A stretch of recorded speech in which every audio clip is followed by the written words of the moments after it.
మాట్లాడినట్లుగా దేవుని యొక్క స్వరం మనం వినాలని వచ్చినాం కాబట్టి ఒక మానవుడిగా నేను మాట్లాడితే మీకు నాకు ఉపయోగం లేదు, కానీ దేవుడు మనతో మాట్లాడాలి. ప్రభా నాతో మీరు మాట్లాడడాన్ని ప్రభు అడుగుతాం, మనతో మాట్లాడతారు. చిన్న ప్రార్థన చేసుకున్నాం.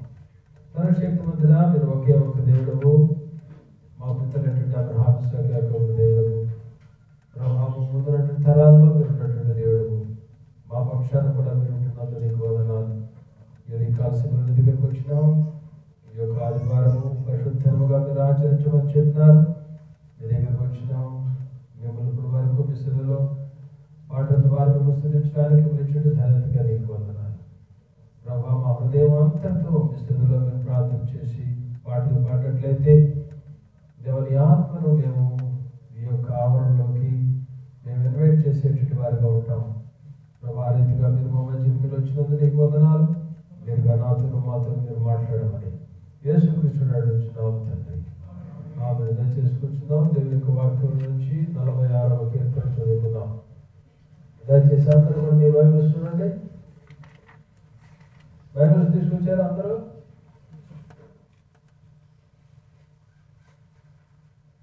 అందరూ కూడా మీ బైబిల్స్ పైకిలకు చక్కగా జీవగ్రంథం జీవగ్రంథం పాట వస్తుంది, పాడాలి. కోరస్ అది పెద్ద పాట కాదు. జీవగ్రంథం జీవగ్రంథం ఎజటనైనా దొరుకును, కష్టాలు వచ్చినా దుఃఖములు వచ్చినా విడవకుండా దేవుని యొక్క వాక్యం మనం నడిపిస్తుంది. దేవుని యొక్క వాక్యం అనేటువంటిది, ఈ యొక్క దేవుని యొక్క వాక్యము ఎలాంటిదంటే అది ఈ యొక్క ఒక బుక్కే. The Bible addresses only one problem, that is sin. దేని గురించి అడ్రస్ చేస్తుంది బైబుల్? పాపము గురించి. It has only one villain, that is Satan. Devil అనేటువంటి వాడు తెలుసు. Bible has one hero. Who is he? He is the Bible has one purpose, and that is glory of God. దేవుడు ఉన్నటువంటి ఒక purpose ఏంటంటే మహిమలోకి మనందరం కూడా వెళ్ళాలనేటువంటిది. You cannot know Jesus Christ apart from the word of God. దేవుని యొక్క వాక్యము బైబుల్ కాకుండా యేసు ప్రభు వారిని నువ్వు తెలుసుకోవడం అనేటువంటిది జరగదు. ఇది పరలోకానికి ఒక రోడ్ మ్యాప్ అనేటువంటిది మన ముందు ఇచ్చారు. ఈ బుక్ ద్వారా మనం ఏమిటో మనకు తెలుస్తుంది. ఈ బుక్ చెబుతుంది మనం ఎక్కడికి వెళ్తామో. ఈ బుక్ చెబుతుంది ఏంటంటే, ఈ బైబుల్ చెబుతుంది మనం ఏ రూట్ నుంచి వెళ్ళాలనేటువంటిది, ఏ దారి గుండా వెళ్ళాలి, ఏ రూట్లో మనం తిరగాలి. రాత్రి వాక్యాలు మనం చూస్తున్నాం. మా త్రోవలలో మాకు మేము మంచి త్రోవలో నడుచడం మీదుగా సహాయం చేయదని మనం రాత్రి ధ్యానం చేశాం. ఏ ప్రక్కకు వెళ్ళకూడదో, ఏ ప్రక్కకు వెళ్ళాలో అనేటువంటిది ఒక బైబిల్ అనేటువంటిది ఏం చెప్తుంది. దేనిని నమ్మాలో దేనిని నమ్మకూడదు అనేటువంటిది కూడా ఈ బైబిలే చెప్తుంది. దేనిని మనం కండెమ్ చేయాలనేటువంటిది కూడా ఈ బైబిలే చెప్తుంది. దేని నుంచి మనం దూరంగా ఉండాలనేటువంటిది కూడా ఈ బైబిలే చెప్తుంది. దేన్ని ప్రేమించాలి, దేన్ని ప్రేమించకూడదు అనేటువంటిది ఈ బైబిలే దేవుడు చెప్తున్నారు. ఈ బైబిల్ ద్వారా దేవుడు మనతో మాట్లాడుతున్నారు. కాబట్టి ఈ బైబిల్ అనేటువంటిది మనకి సత్యానికి, పరలోకానికి మార్గాన్ని చూపిస్తుంది.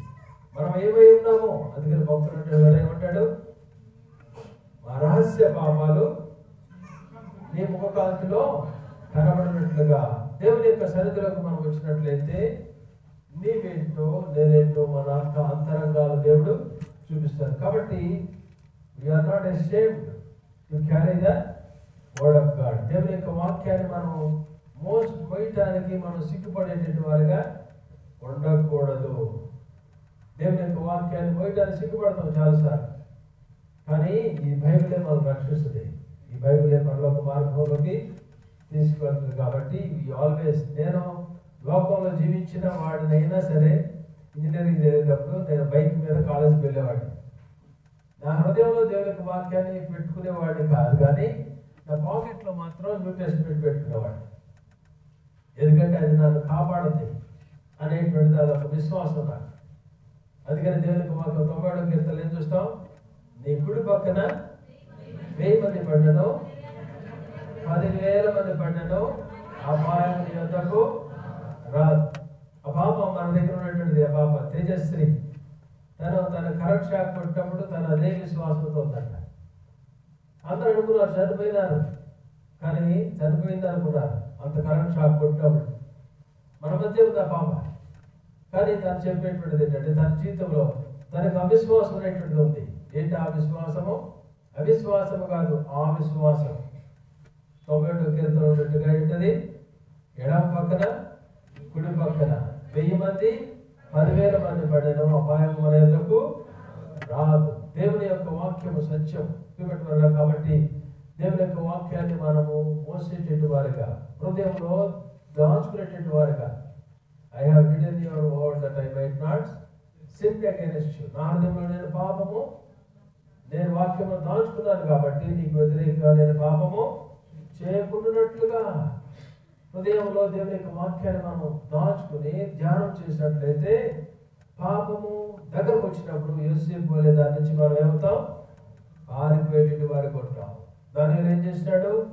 పాపం వచ్చింది, విగ్రహారాధన చేయవలసి వచ్చింది, మొక్కాల్సి వచ్చింది, కానీ దానికి మొక్కకుండా నిలబడ్డాడు. ఎందుకని? దేవునికి వ్యతిరేకంగా నేను పాపము అలాగ మనం రెసిస్ట్ చేసినట్లయితే పాపాన్ని ఏమి చేయాలో, దేన్ని ప్రేమించాలో, ఏది చేయకూడదు అనేటువంటిది బైబిల్ మనం టీచ్ చేస్తుంది. కాబట్టి దాని ప్రకారం మనం జీవించినట్లయితే యోసేపు వలె, దానియేలు వలె దేవుడు మనం ఉన్నటువంటి మెట్లోకి పెడతాడు. అలా కాకుండా మనం లోకాన్ని ప్రేమించి, పాపాన్ని ప్రేమించి, బైబిల్ను ప్రేమించినట్లయితే ఏది కూడా మనకు ఉపయోగం అనేటువంటిది రొట్టి చెడ్డ వేగడైపోతాం.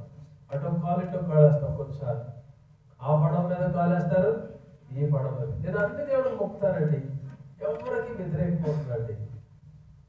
ఆపత్కాలంలో ఎవరు నీకు సహాయమో చేయరు. ఆపత్కాలంలో మనం పెట్టుకునే నీకు ఉత్తరమిస్తున్నారు అనేటువంటి ఆయన మీద మనం ఆధారపడాలి. అలా కాకుండా మనం ఎలుగు చేస్తానండి, ఎలుగ చేస్తానండి, ఎవరికి సహాయం చేయాలి. ఒకటే నమ్ముకోవాలి, దేవుని సృష్టికర్త యేసయ్యనే మనం నమ్మి ఆయన వెంబడించేటువంటి వారిగా మనం.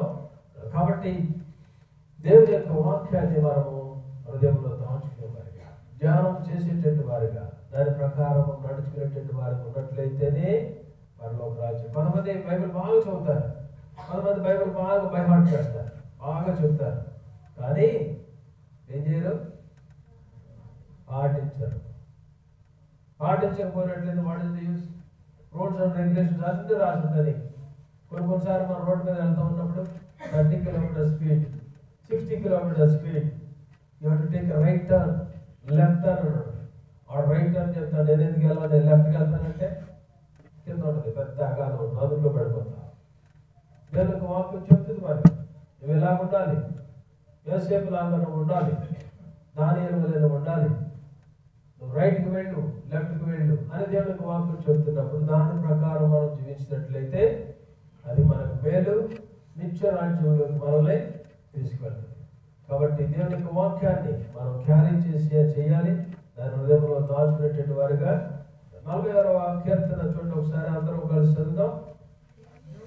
దేవుడు మనకు ఆశ్రయంలో దుర్గమునైనాడు, ఆపత్కాలంలో ఆయన నమ్ముకున్న సహాయకుడు. కావున భూమి మార్పు నొందినను, నడి సముద్రములలో పర్వతాలు మునిగినను, వాటి జలములు పోషించు నువ్వు కట్టినను, ఆ పొగలకు పర్వతములు కదిలను, మనం భయపడము. ఒక నది కలను, దాని కాలంలో దేవుని పట్టణంలో సర్వోన్నత మందిరం పరిశుద్ధ పాస్తాలను సంతోషపరుచున్నది. దేవుడు ఆ పట్టణంలో ఉన్నాడు, దానికి జలం లేదు. రెండవ దేవుడు దానికి సహాయం చేస్తున్నాడు. జలములు పోషించున్నవి, రాజ్యములు కలుగుచున్నది. ఆయన తనకంట ధ్వనిపించుగా భూమి కరిగిపోవచ్చున్నది. సైన్యముల కనుక యెహోవా మనకు తోడై ఉన్నాడు, యాకోబు యొక్క దేవుడు మనకు ఆశ్రయమైనాడు. యెహోవా చేసిన కార్యం వచ్చి చూడండి. ఆయన భూమి మీద నాశనములు కలుగు చేయవాడు, ఆయన భూమిలో గిద్దములు మార్పువాడు, వెలుగురిచువాడును, బల్లెములు తెరగలుగువాడును ఆయనే, యుద్ధలను అందులో కాల్చివేయవాడు ఆయనే. ఓర్పుడి నేనే దేవుడిని తెలుసుకున్నాడు. కలుగులో నేను మహోన్నత కవుదును, భూమి మీద నేను ఉన్నత కవుదును. సైన్యముల కనుక యెహోవా మనకు తోడై ఉన్నాడు, యాకోబు యొక్క దేవుడు మనకు ఆశ్రయమై. ఈ యొక్క కీర్తన మనం చూసినట్లయితే 1, 2, 3 మొదటి వచనాలు మనం చూసినట్లయితే దేవుడు మనకు ఆశ్రయమును దుర్గమునై ఉన్నాడు, ఆపత్కాలంలో ఆయన నమ్ముకున్న దగ్గర సహాయపడు.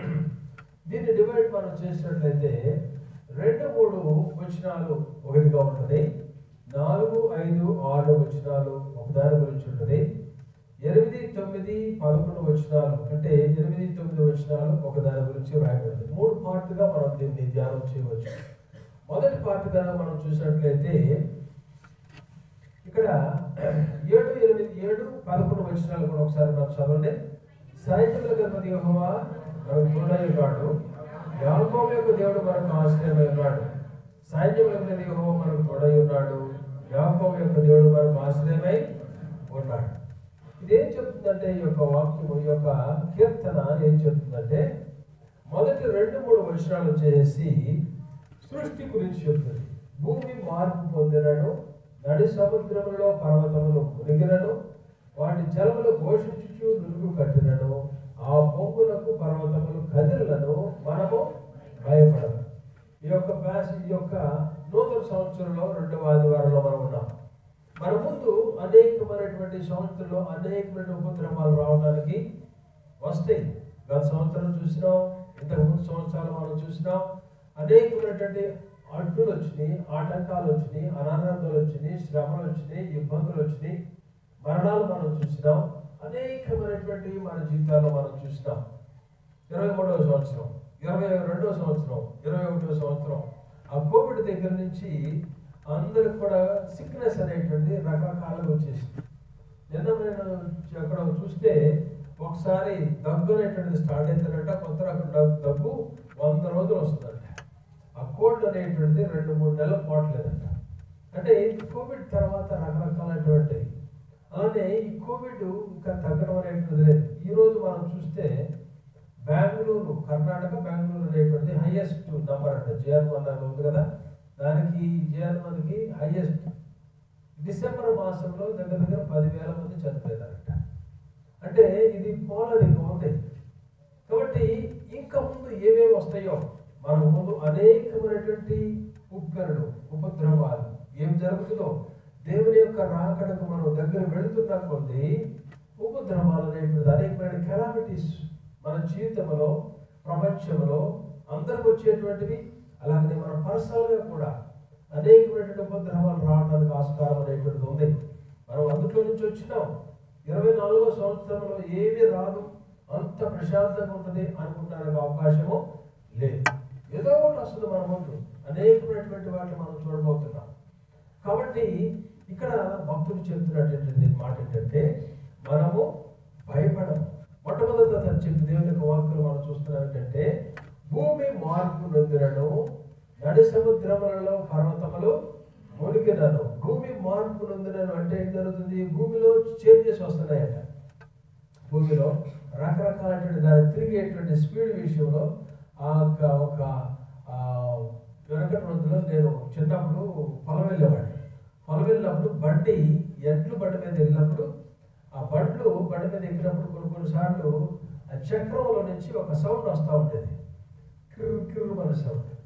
ఆ సౌండ్ ఎందుకు వస్తుందంటే ఆ యొక్క చక్రాలకి ఆయిల్ అనేటువంటిది లేనప్పుడు, గ్రీజ్ అనేటువంటిది లేనప్పుడు ఆ యొక్క సౌండ్ అనేటువంటిది వస్తుంది. నల్లటి ఆయిల్ అయిపోయినటువంటి మండాయిలు అందులో పోసేవాడు.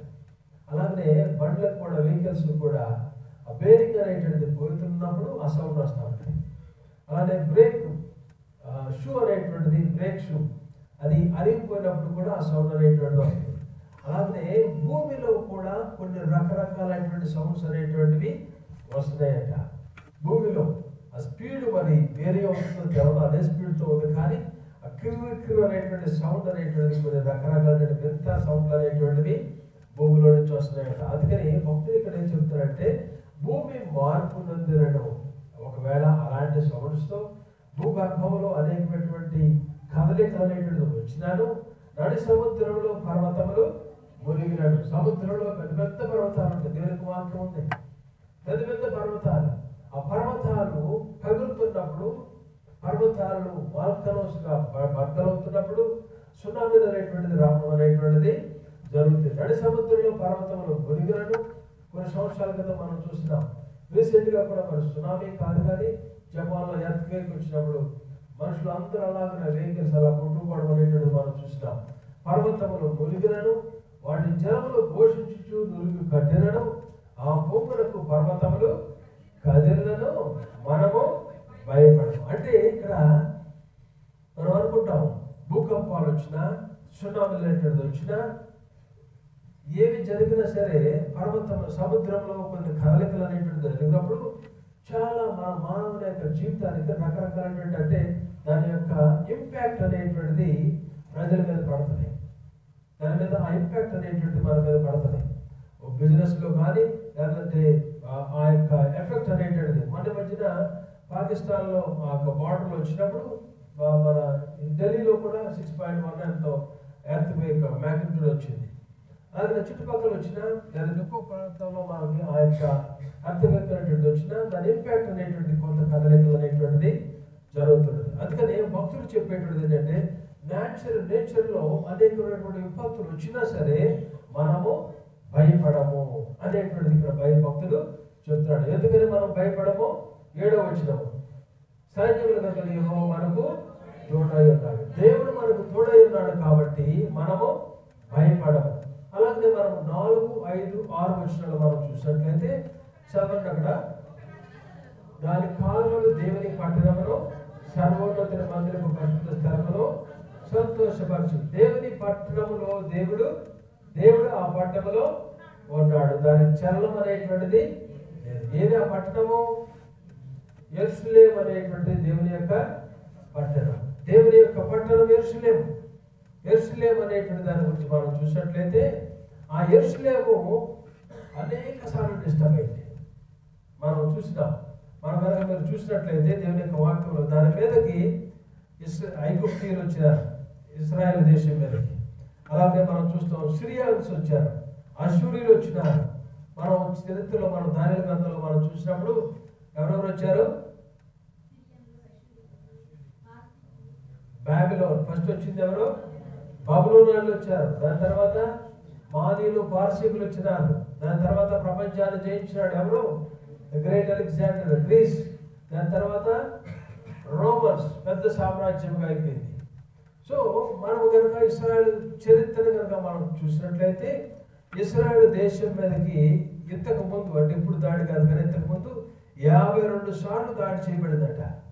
దేవుడు ఉండేటువంటి పట్టణం మీదకి 52 సార్లు దాడి, 40 సార్లు అది క్యాప్చర్ అయింది. మరలా దాన్ని క్యాప్చర్ చేసుకున్నటువంటి వారుగా ఉన్నారు.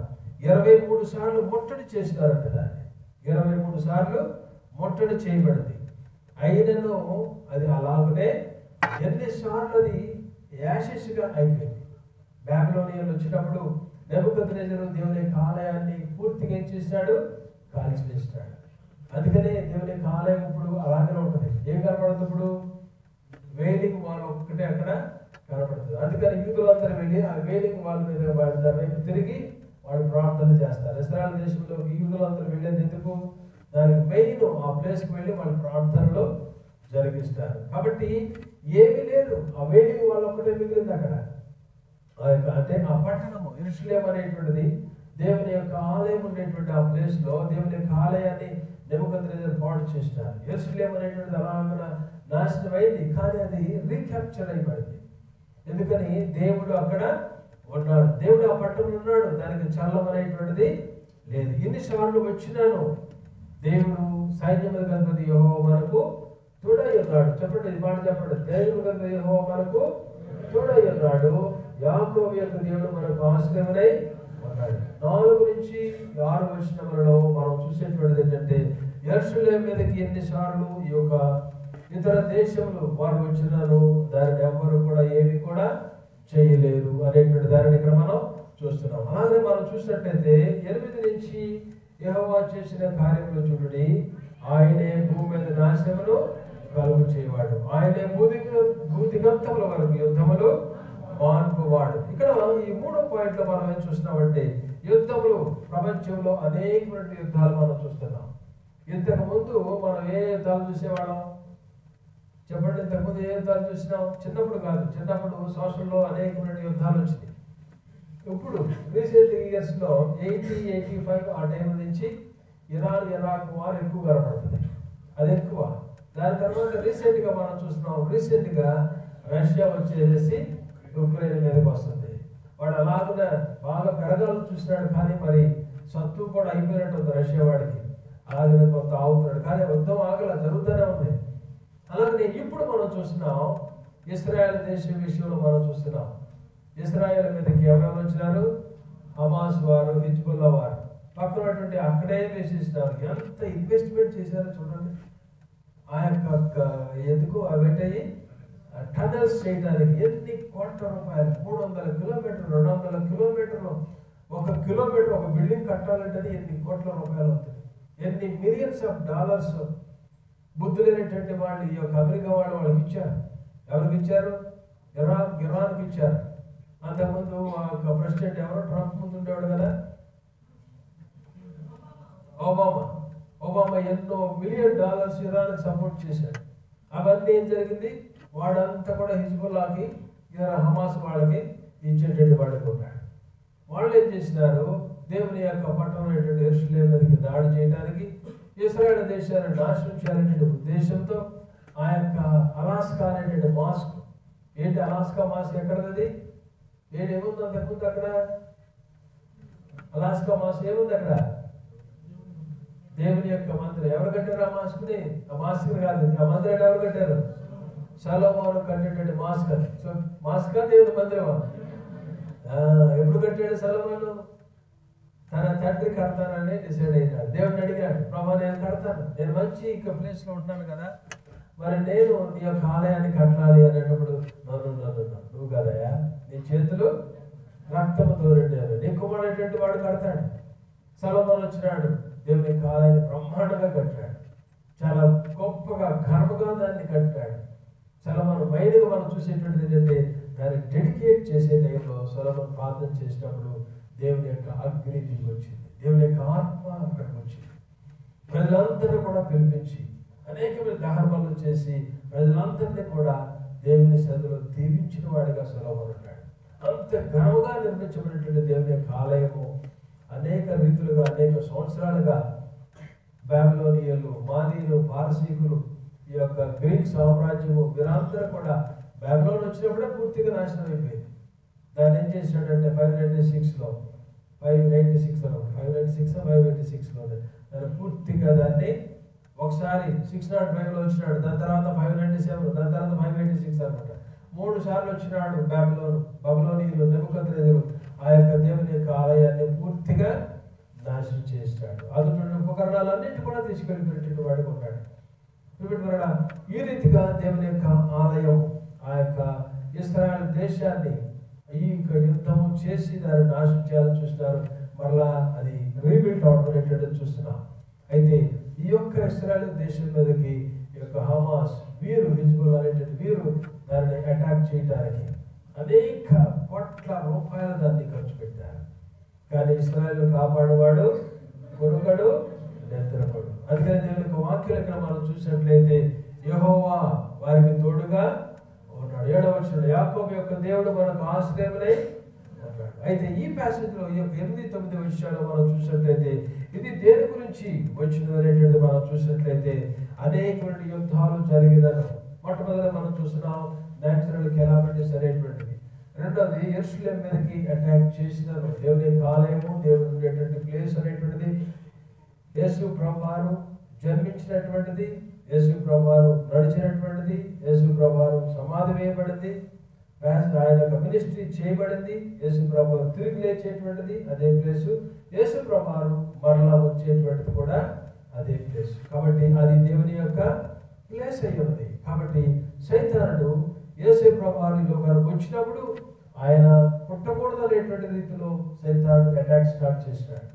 ఒక రకంగా కాదు, అనేక స్టార్టింగ్ నుంచి మనం చూస్తాం. యేసు ప్రభువారు జన్మించడానికి ముందే ఈ యొక్క అనుమానాలు అనేటువంటి స్టార్ట్ చేసినారు. దాని తర్వాత మనం చూస్తున్నాం అక్కడి నుంచి ఆ ప్లేస్ నుంచి ఇంకో ప్లేస్కి, బెత్లెహేము నుంచి అక్కడికి వెళ్ళాడు. అక్కడికి లెక్క రాసేటువంటి ఆగోస్తు నజరేతుగా అక్కడికి వెళ్ళేటువంటి అక్కడ తీసుకెళ్లే టైంలో ఆయన ఉండడానికి కూడా ఆ ప్లేస్ అనేటువంటిది లేదు. దాని తర్వాత మనం చూస్తాము అక్కడి నుంచి ఆయనను శాస్త్రులు మినిస్ట్రీ స్టార్ట్ చేసిన తర్వాత శాస్త్రులు పరిశీలు ఆయన అటాక్ చేయడం అనేటువంటి దాన్ని మనం చూస్తున్నాం. ఆ రీతిగా చివరికి సిలువ వేసేంత వరకు కూడా ఆయన సైతానుడు అనేక కోణములను అటాక్ చేస్తూనే ఉన్నాడు. కానీ ఆయన దేవుని కుమారుడు, దేవుని యొక్క వాక్యము చేత ఆయన వచ్చినారు కాబట్టి ఆయన యొక్క చిత్తములోనే ఆ కార్యములంతటినీ కూడా దేవుడు జరిగించినారు. దేవుని యొక్క ప్లాన్ ప్రకారమే యేసు ప్రభువారి లోకానికి రావటము, ఆయన తను సరెండర్ అవడం అనేటువంటిది దేవుని యొక్క చిత్తములోనే మన కొరకు ప్రాయశ్చిత్త బలిగా ఆయన బలైనారు. కానీ అందుకని ఆయన యేసు ప్రభువారు చనిపోయినప్పుడు సైతానుడు మేము గొప్ప కార్యం చేశాం అనేటువంటి రీతిలో సైతానుడు సంబంధికులు అనుకుంటుంటారు. కానీ ఎప్పుడైతే యేసు ప్రభువారు తిరిగి లేచినారో ఆయన పునరుద్ధాన శక్తి ద్వారా యేసయ్యను లేపినప్పుడు అప్పుడు అర్థమైంది ఆయన శక్తివంతుడైనటువంటి దేవుడు అనేటువంటి. కాబట్టి ఇక్కడ మనం గ్రహించాల్సినటువంటి విషయం ఏంటంటే ఎన్ని యుద్ధములు జరిగినాను, ఏమేమి జరిగినాను దేవుడు మనకు తోడుగా ఉంటాడు కాబట్టి మనము భయపడాల్సిన అవసరము లేదు. కాబట్టి ఇక్కడ మనం చూసినట్లయితే యుద్ధములు అనేటువంటి దాని గురించి మనము దేవుని యొక్క వాక్యముల నుంచి ఒక రాజు గురించి మనం చూద్దాం. దేవుని యొక్క వాక్యం 2వ క్రానికల్స్ 2వ దినవృత్తాంతాల నుంచి దయచేసి మీ బైబిల్స్ చూడండి ఒకసారి. 2వ దినవృత్తాంతాలు 20వ అధ్యాయంలో మొదట కొన్ని వచనాలు మనం చదువుదాం. చూడండి ఒకసారి.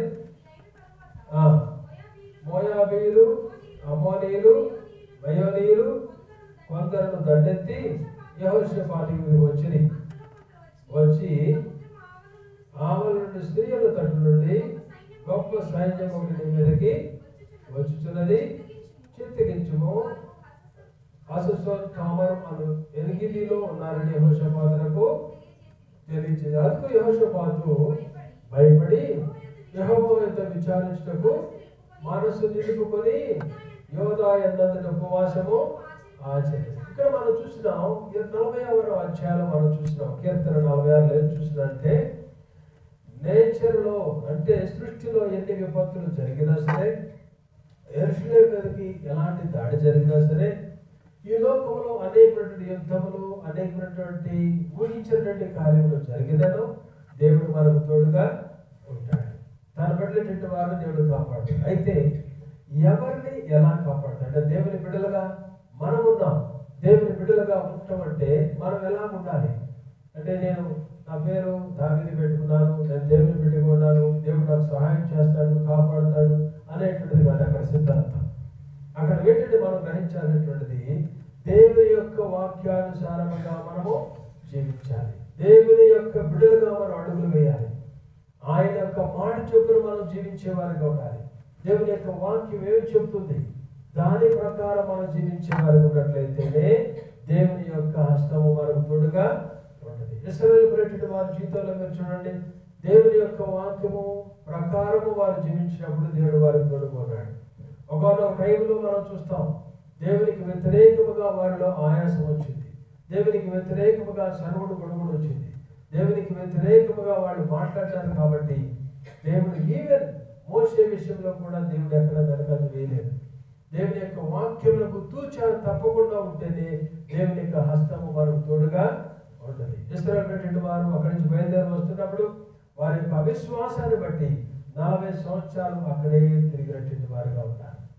10 గోత్రాలకు సంబంధించిన వారి యొక్క అవిశ్వాసాన్ని బట్టి అదే ప్లేస్ లో ఎక్కడ చాలా దగ్గరగా ఉంది కనాను దేశం, కానీ 40 సంవత్సరాలు వారి అవిశ్వాసాన్ని బట్టి ఆ పెద్దలేటువంటి వారందరినీ కూడా దేవుడు ఆ ప్రాంతంలో అరణ్యంలో రాజు చేసినాడు. కాబట్టి దేవుని బిడ్డలో ఉన్నటువంటి మనం గ్రహించాలనేటువంటిది ఏంటంటే దేవుడు మనకు తోడుగా ఉంటాడు. సింహంలో దేవుడు తోడుగా ఉన్నాడు, యోసేపుతో దేవుడు తోడుగా ఉన్నాడు, ఎస్తేరుతో దేవుడు తోడుగా ఉన్నాడు, నీతో నాతో కూడా దేవుడు తోడుకుంటాడు. కానీ దేవుని యొక్క వాక్య ప్రకారం మనము అడుగులు వేసినప్పుడు మోషేతో దేవుడు ఎంత తోడుకున్నాడు, దేవుని యొక్క మాట చొప్పున జీవించాడు. మొదట ఇశ్రాయేలుతో మొదట దేవుడు ఎంత తోడుకున్నాడు, మోషే చెప్పినట్టు నడుచుకున్నారు వాళ్ళు. దాని తర్వాత మనం చూస్తున్నాం వారిలో అవిశ్వాసం వచ్చింది. ఎవరిలో అవిశ్వాసం వచ్చిందో వారిని దేవుడు అలా ముట్టేసినాడు, వారిని అక్కడే చంపివేసినాడు. తర్వాత మనం చూస్తున్నాం దేవుడిని కాకుండా వారు ఒక తోడను చేయించుకున్నటువంటి వారుగా, అహరోనుతో ఒక దూడను చేయించుకున్న వారుగా వాళ్ళు. మోషే వెళ్ళాడు, దేవుని సన్నిధికి వెళ్ళాడు, దేవుని ఆజ్ఞలు తీసుకురావడానికి పైకి వెళ్ళాడు. పైకి వెళ్ళి ఆజ్ఞలు తీసుకొచ్చేటువంటి లోపే వీరు ఒక దూడను చేయించుకుని వారి బంగారం అంతా కూడా పోగు చేసుకుని ఒక దూడను చేసుకుని దాని చుట్టూ గంతులు వేస్తున్నారు. అరుపులు, గంతులు. మోషే చూసేవాడికి ఈ కళ్ళ కనబడుతుంది. అయ్యో, నేను నా బిడ్డలు వారిని ఆ యొక్క బంధకాల నుంచి బయట తీసుకొచ్చినానే, ఇప్పుడు నన్ను త్రోసివేసేవాళ్ళు నాకు వ్యతిరేకంగా విగ్రహాలకు వెళ్ళిపోయారే అని దేవుడు మోషేతో ఒక మాట అన్నాడు. ఏమన్నాడు? నీ నుంచి గొప్ప జనాంగాన్ని నేను తీసుకొస్తాను, ఈ జనాంగాన్ని ఇక్కడ నేను నాశనం చేస్తాను. దేవుని యొక్క మాటకు వ్యతిరేకముగా జీవించినట్లయితే దేవుని యొక్క ఉగ్రత ప్రియమైన వల్ల ఆ దినాల్లో వచ్చేటువంటిది. మోషేతో దేవుడు చెప్పినాడు, నీ నుంచి గొప్ప జనాంగాన్ని పుట్టిస్తాను, నీ నుంచి గొప్ప జనాంగాన్ని, ఆ ప్రాంతాన్ని అబ్రహాముకు ఇచ్చిన వాగ్దానములకు వారిని తీసుకెళ్తాను. ఈ బిడ్డలు, ఈ ప్రజలు నా మాట విననట్టు వారి గొడుగుడు సరుగుడు వచ్చింది. ఆ ప్లేస్లోనే పెట్టడం, మాకు ఐగుప్తులోనే పెట్టడం, బానిసత్వంలోనే పెట్టడం. అక్కడే చక్కగా ఉన్నాం మనం. ఇక్కడ ఏమీ లేదు, తింటానికి భోజనం లేదు, నాన్ వెజిటేరియన్ లేదు, గొడుగుడు సరుగుడు. దేవుడు వారిలో ఏం పుట్టించినాడు? అక్కడ తాపగల సర్పాలు పుట్టించి వారిని వాటి పెంచాడు. దానిలో మరలా ఒక సర్పాన్ని, ఇతర సర్పాలు చేయించినప్పుడు, దాన్ని చూసినప్పుడు వారికి స్వస్థత అనేటువంటిది వచ్చింది.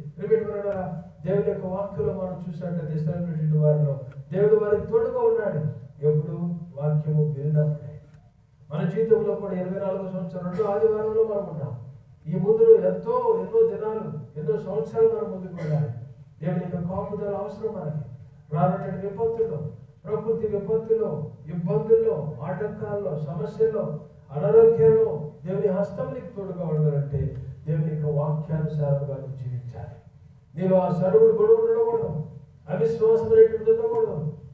అది కావాలి, ఇది కావాలనేటువంటిలో దేవునికి ఆయాసకరమైనటువంటి మాటలు మాట్లాడకూడదు. హృదయాన్ని జాగ్రత్తగా నువ్వు కాపాడుకోవాలి. అలా నువ్వు తోడు ఉన్నట్లయితేనే దేవుని హస్తము నీకు తోడుగా.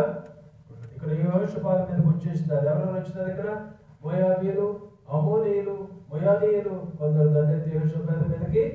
అంతలో కొందరు వచ్చి సముద్ర ఆవరణ నుండి స్త్రీలతో గొప్ప సైన్యం వచ్చేసింది. మన జీవితంలో కూడా కొన్ని సార్లు ఒక్కొక్క సమస్య వస్తూ ఉంటుంది, ఒక్కొక్క అనారోగ్యం వస్తూ ఉంటుంది, ఒక్కొక్క ఇబ్బంది వస్తుంది, ఒక్కొక్క ఆటంకం వస్తుంది. కొన్ని సార్లు మూటగట్టుకుని వచ్చేస్తాయి. ఇక్కడ యెహోషువ మీదకి ఎవరు వచ్చారు? గొప్ప దండ వచ్చింది.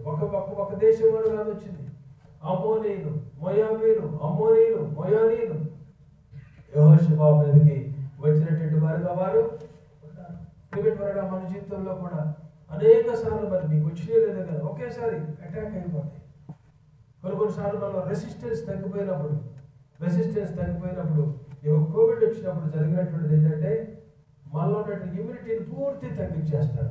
అంటే మనలో ఉన్నటువంటి ఆ క్రిములన్నీ కూడా చనిపోవాలి, ఆ వైరస్ అంతా కూడా చనిపోవాలని, వైరస్ మరలా పుట్టకూడదు అనేటువంటి రీతిలో ఇమ్యూనిటీని డౌన్ చేస్తారు. దాన్ని డౌన్ చేసి ఆ కోవిడ్ని చంపేస్తారు. అది డౌన్ చేసినప్పుడు కోవిడ్ చనిపోతుంది. కానీ అక్కడ మన ఐసీయూలో కానీ హాస్పిటల్లో ఉన్నటువంటి ఇతరమైనటువంటి బగ్స్ ఉంటాయి, ఐసీయూ యూనిట్లో ఉంటాయి, చాలా రకాలైనటువంటి అనేక క్రిములు. వాటి నుంచి రకరకాల జబ్బులు వచ్చేస్తాయి.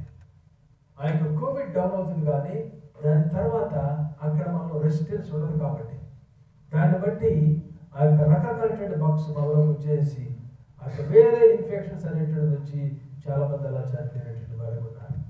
కాబట్టి మనలో మనం గ్రహించాల్సింది ఏంటంటే మనలో ఆ యొక్క ఇమ్యూనిటీ ఎప్పుడైతే తగ్గిపోతుందో, ఆత్మానుసారంగా మనం ఎప్పుడైతే డౌన్ అయిపోతామో, ఆత్మానుసారంగా మనం ఎప్పుడైతే మన జీవితంలో భక్తులు డౌన్ అవుతామో, అప్పుడు వేరే రకాలైనటువంటివి ఒకదాని తర్వాత ఒకటి ఒకేసారి మనల్ని అటాక్ చేయడం అనేటువంటిది జరుగుతూ ఉంటుంది. మన జీవితంలో నిత్యమైనటువంటి జీవితంలో జరుగుతూ ఉంటాయి. ఒక అటాక్ వచ్చేటువంటిది ఒకేసారి వస్తూ ఉంటాయి. ఇక్కడ యెహోషువ మీదకి అనేక మంది వచ్చేసినారు ఒకేసారి దండ. ఈ దండ వచ్చినప్పుడు యెహోషువ చేసేటువంటిది ఏంటంటే తను భయపడేటువంటి వాడిగా ఉన్నాడు. మనం దేవుని యొక్క వాక్యంలో మనం చూస్తున్నాం. మెయిన్ కేసు ప్రభావం చెప్పేటువంటిది ఏం చెప్తారంటే ఫ్లీ ఫ్రమ్ ఐడాలట్రీ. ఏం చెప్తారు? పాపం నుంచి దూరముగా, విగ్రహాల నుంచి దూరముగా పారిపోండి. అలాగే కూడా ఏం చెప్తారు? Flea from fornication. వ్యభిచారం నుంచి జాగ్రత్త నుంచి దూరముగా దేవుని యొక్క వాక్యం మనం చూస్తా ఉంటే యేసుప్రభువు వారు చెప్పేటువంటిది దేని నుంచి పాపం నుంచి దూరంగా పారిపోండి, పాపము చేయొద్దని చెప్తారు. రెండవది ఇంకా బైబిల్లో మనం గ్రహించేటువంటిది ఏంటంటే మీరు భయపడవద్దు. ఈ రెండు మనం గ్రహించేటువంటి వారికి ఉండాలి. పాపము చేయకుండా ఉండాలి, భయపడాల్సిన అవసరము లేదు. మనము లోకము ఈ యొక్క వీటిల్లో వచ్చేటువంటి సిచ్యువేషన్లకి మనం భయపడేటువంటి వారిగా మనము ఉండకూడదు, భయపడకూడదు. దేవునికి భయపడేటువంటి వారికి ఉండాలి. కానీ ఈ పరిస్థితులకు ఈ సిచ్యువేషన్స్కి మనం భయపడేటువంటి వారిగా మనము ఉండకూడదు. ఇక్కడ యెహోషాపాతు భయపడిపోయినాడు. భయపడిపోయి తను చేసేటువంటిది ఏం చేశాడు? భయపడిపోయి 3వ వచనం, యెహోవా యొద్ద విచారించుటకు మనసు నిలుపుకొని యోధా యందంతటి ఉపవాసము ఆచరింపవల్లని చాటింపగా. చూసారా ప్రియమైనవారా, భయం అనేటువంటిది వచ్చింది అంటే మనకు సిక్నెస్ లేదంటే ఇతర సమస్యలు, అనేకమైనటువంటి సమస్యలు మనం చూస్తున్నాం. ఈ దినాల్లో చూడండి రకరకాలైన సమస్యలు వచ్చినాయి. ఇంతకుముందు మనం చూస్తున్నాం. ఇప్పుడు ఈ యొక్క కరోనా గురించి పెద్దది, దానికి ముందు మనం చూస్తాం. అంటే నిన్న మొన్న ఎక్కడో నేను చూసిన క్యాన్సర్ కూడా 4 డ్రగ్స్ వచ్చినాయట. 4 డ్రగ్స్ వేసుకుంటే ఆల్మోస్ట్ క్లియర్ అయిపోతుందట. దానికి ముందు ఎయిడ్స్ ఉంది.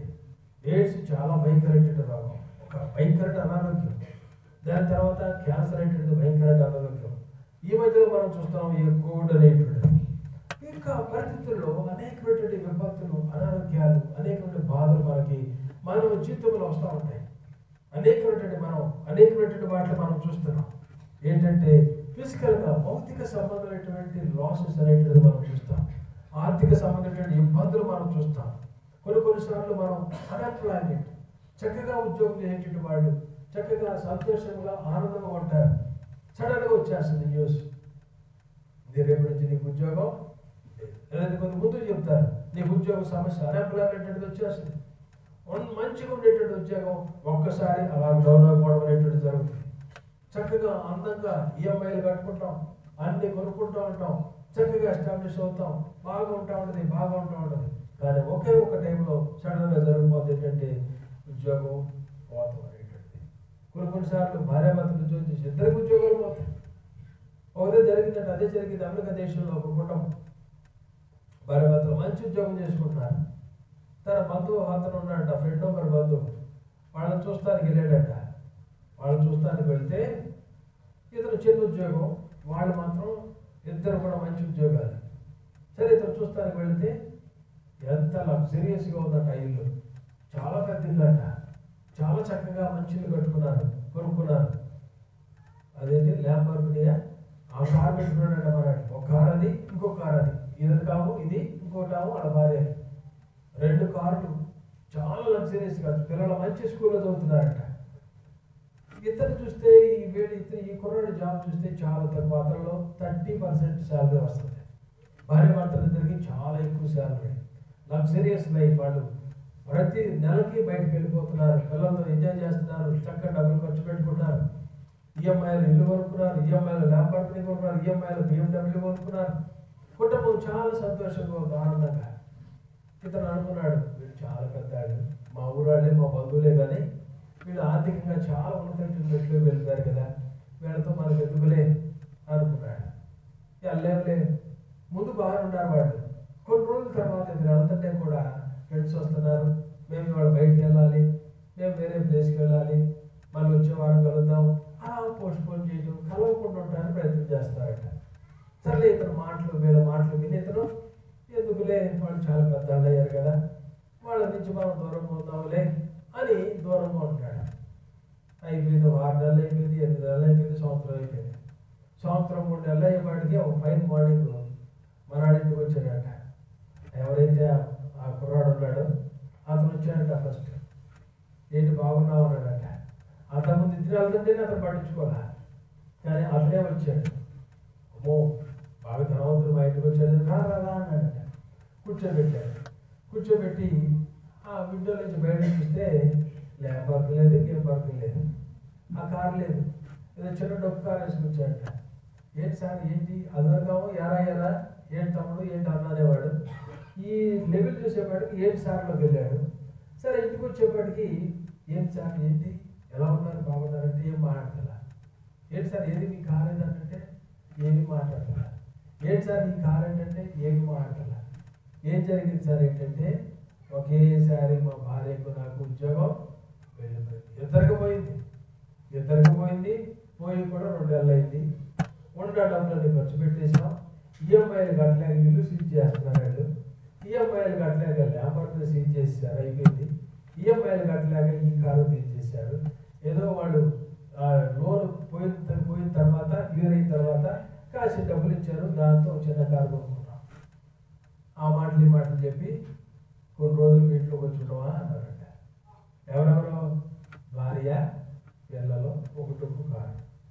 చూసారా ఎలాంటి ఉన్నతంటే మెట్లోకి వెళ్ళిపోయినాడు. ఒకే దెబ్బలో 1 సంవత్సరాలు మొత్తం తిరిగి వచ్చేసి మనం అనుకుంటాం పరిస్థితులు అన్నీ బాగుంటాయి, చాలా బాగుంటాయి అనుకుంటా ఉంటాం. అమ్మాయి ఏంటంటే ఇక్కడ చూస్తాం ఒక హీరో గారు, చాలా ఫేమస్ పర్సన్. ఎక్కడ చూసినా ఆయన విగ్రహాలు ఉన్నాయి. ఇప్పుడు వాళ్ళ ఫాదర్ మంచి ఫేమస్ పర్సన్, మంచి ఎక్సర్సైజ్ బాడీ. అన్నదమ్ములు అంటే చాలా ఫేమస్ ఇక్కడ. అతను పాపం ఈ ఎక్సర్సైజ్ చేస్తున్నాడు. మామూలు ఎక్సర్సైజ్ కాదు అతని బాడీ. మంచి బాడీ కలిగినటువంటి ఎక్సర్సైజ్ కలిగినటువంటి వ్యక్తి. అతను ఎక్సర్సైజ్ చేస్తూ ఉన్నప్పుడు ఏదో జరిగింది, సడన్గా జరిగింది. ఎన్ని కారణం, ఎంత ఊహ అనేటువంటిది ఉంటుంది. ప్రిమిటరా చాలా బాగుంటుంది అనుకుంటా. 30 సంవత్సరాలు 70 సంవత్సరాల వయసు ఉంది. చాలా నేను ముందు చాలా ప్లాన్లు వేసుకోవాలి, అది చేయాలి ఇది చేయాలి, ప్లాన్లు వేసుకోవడం తప్పులేదు. కానీ దేవుడిలో మన ప్లాన్స్ మనం వేసుకోవాలి. అతని జీవితం ఏమైపోయింది, పాపం అలాగే అయిపోయింది. ఆ దెబ్బన అది జరిగిన తర్వాత నన్ను అడిగారు చాలా మంది పెద్దవాళ్ళు. ఎవరు అడిగారు తెలుసా? ఏదో ఇన్సూరెన్స్ చేయించండి మీరు కూడా అన్నారు. ఏదో 2 కోట్లు 3 కోట్లకి ఇన్సూరెన్స్. ఆయనకి ఆ చిన్న వయసులో ఆయన చనిపోవడం వల్ల, సినిమా యాక్టర్ చనిపోవడం వల్ల యవనస్తులు 40 సంవత్సరాలు దాటిన వాళ్ళంతా 2-3 కోట్లకి ఇన్సూరెన్స్ చేశారు. ఎప్పుడు ఏం జరుగుతుందో తెలియదు కాబట్టి టర్మ్ ప్లాన్ అనేది నన్ను అడిగారు. ఇద్దరు ఇప్పుడు పెట్టుకున్నారా పరిస్థితులు ఎలా ఉంటాయో తెలియదు, ఏమి జరుగుతుందో మనకు తెలియదు. మనం ఆర్థికంగా చాలా బాగున్నాం అనుకుంటాం, ఉద్యోగం బాగుంది అనుకుంటాం. ఏది ఏమైనా ఒక్కొక్కసారి సడన్గా పేదరికం అనేటువంటి వచ్చేస్తుంది. కాబట్టి ఈ యొక్క ప్రతి దినము మనం గమనిస్తూ ఉన్నప్పుడు జరుగుతున్నటువంటి సిచ్యువేషన్స్, ఎక్కడో ఉన్నటువంటి వాళ్ళు ఇక్కడికి వచ్చేస్తారు, ఇక్కడ ఉన్నటువంటి వాళ్ళు అక్కడికి వెళ్ళిపోతారు, పైన వాళ్ళు కిందకి వెళ్ళిపోతారు, కింద వాళ్ళు ఉన్నతమైన స్థితిలోకి జరిగిపోతుంటే సమాజంలో జరిగేటువంటివి. చాలా బలిష్ఠులైనటువంటి వాడు అనారోగ్యానికి గురైపోతాడు, చాలా స్ట్రాంగ్ అయినటువంటి వాడు త్వరలో చనిపోతాడు. ఏమి జరుగుతుందో తెలవదు ప్రపంచంలో జరుగుతుంటే పరిస్థితులు. ఇవన్నీ కూడా ఏ సిచ్యువేషన్లో ఉన్నా సరే, ఎంత ఆటంకాలున్నా, ఎంత ఇబ్బంది, ఇలాంటి సిచ్యువేషన్ జరుగుతున్నా సరే దేవుడు చెప్పేటువంటి దేవుని యొక్క వాక్యం చెప్తుంటే నేను భయపడను. అయితే మనం ఏంటంటే దేవునికి భయపడేటువంటి వారిగా మనము యెహోషాపాతు చేసినటువంటిది అదే. వాళ్ళందరూ చెవుడు భయం అనేటువంటిది వచ్చింది. కానీ ఇతను ఏం చేశాడంటే దేవుని సన్నిధికి వెళ్ళేటువంటి వాడిగా చదవండి ఒకసారి. ఆ భాగంలో మనం చూడండి ఒకసారి. 3వ వచనం చదవండి ఒకసారి. 20వ అధ్యాయము. యెహోవా యొద్ద విచారించుటకు మనసు నిలుపుకొని యోధా ఎందంతటి ఉపవాస దినం ఆచరింపవలని చాటిపోగా యోధా వారు యెహోవాని సహాయం వేడుకొనుటకు కూడుకుంది. యెహోవా యొద్ద విచారించుటకు యూదా పట్టణాలలోని జనులు వచ్చేది. మా మిత్రుల దేవా యెహోవా, నీవు ఆకాశమందు దేవుడవై ఉన్నావు, అన్ని జనుల రాజ్యములను ఏలువాడు నీవే. నీవు బాహుబలము గలవాడు, పరాక్రమ గలవాడు, నీకు ఎవరికి బలము. చూడండి ఇక్కడ ఎలా ప్రార్థన చేసేటట్టు వాడు ఉన్నాడు. యెహోషాపాతు ఉపవాసం ప్రకటించిన వాడు ఉన్నాడు. మనము ప్రియపెట్టుకున్న దేవునికి భయపడేటట్టు వాడుగా ఈ సమస్యలు ఈ ఇబ్బందులు జరుగుతుంది, జరగవనేటువంటిది లేదు. ఏదో ఒకటి జరుగుతుంది ప్రపంచంలో, అనేకమంది అందరూ జరుగుతుంది, మనకు కూడా రావడానికి అవకాశం ఉన్నది. కానీ మనము చేయవలసినటువంటిది ఏంటంటే ఈ యొక్క సిచ్యువేషన్స్ లో భయపడేటటువంటి వారిగా మనము ఉండకూడదు. దేవునికి భయపడాలి, సిచ్యువేషన్స్ భయపడకూడదు. దేవునికి భయపడి దేవుని సన్నిధికి వెళ్ళేటటువంటి వారిగా మనము ఉండాలి. దేవుని యొక్క సన్నిధికి మనం వెళ్ళాలి. చూడండి, ఉపవాసం అనేటువంటిది చాలా ముఖ్యమైనటువంటిది. ఉపవాసం అనేటువంటిది చేసేటువంటి వారు ఉండాలి. చాలా మంది అన్యులైనటువంటి వారు చాలా నిష్ఠగా ఉపవాసం ఉంటారు, చాలా నిష్ఠగా ఉంటారు. మేము ఉండేటువంటి ప్రాంతంలో ఆంధ్రలో ఒక లేడీ ఉండేది. ఆవిడ ప్రతి శనివారం మార్నింగ్ 3 గంటలు లేచి స్నానం చేసేది. 3 గంటలకి చలైనా వేడైనా స్నానం చేసి చక్కగా ముఖానికి అందరికి అన్ని రాసుకుని, ఏది పసుపులని రాసుకున్నారు కదా, అవన్నీ కూడా రాసుకుని చక్కగా అంటే ఆవిడకి ఇష్టానుసారంగా ఆ రోజంతా బయటకు వచ్చేది కాదు. ఆ రోజంతా అక్కడ వాళ్ళ ఇంట్లో ఉండేటువంటి దాని ముందే కూర్చునేటువంటి, అలాగే ఆ దినమంతా కూడా అదే పనిలో ఉండేటువంటి, అదే ఏది తినేటువంటి కాదు. చూడండి, జవాబులు ఇవ్వనటువంటి వారి దగ్గరికి లోపలటువంటి వారు అలా వెళ్ళి కూర్చుంటున్నారు. సజ్జునటువంటి దేవుడు, జవాబులు ఇచ్చేటువంటి దేవుడు, మాట్లాడేటువంటి దేవుడు, ఆయన దగ్గరకు మనము విశ్వాసంతో వెళ్ళేటువంటి వారిగా, ఉపవాసములు పాటించేటువంటి వారిగా ఉండాలి. రోజుకు ఒకసారి, వారానికి ఒకసారి మీ కుటుంబాల్లో ఉపవాస దినం ప్రకటన చేయండి. అది మీకు మేలు. ఒక దినం పూర్తిగా సాయంత్రం ఒక లంచ్ డిన్నర్ అనేటువంటి డిన్నర్ ఆపేసేసి చక్కగా దేవుని సన్నిధిలో కూర్చొని ప్రార్థన చేసుకోండి. ఉపవాసం వల్ల ఏమవుతుందంటే దేవునికి మీరు దగ్గర అవుతారు. మనసును దేవుని వైపు కేంద్రీకరిస్తారు, శరీరం కేంద్రీకరిస్తుంది. ఆ టైంలో ఉపవాస దినం ప్రార్థన చేసుకున్నప్పుడు ఆ సిచ్యువేషన్స్ అంటే ఆ బంధువులు పిలవడం కానీ, ఫోన్లు అటెండ్ చేయడం కానీ ఇవన్నీ పెట్టుకోకూడదు. ఉపవాసం ప్రార్థించుకున్నప్పుడు ఫోన్లు స్విచ్ ఆఫ్ చేసుకోవాలి. ఉపవాసం ప్రార్థించుకున్నప్పుడు ఎవరికి మనం ఆ టైం ఇచ్చేటువంటి వారికి ఉండకూడదు. ఆ టైంను మనం చేయవలసింది అంటే ప్రభు దగ్గర గడిపేటువంటి వారికి ఉండాలి. యెహోషువ అదే చేసినాడు. ఏం చేసినాడు?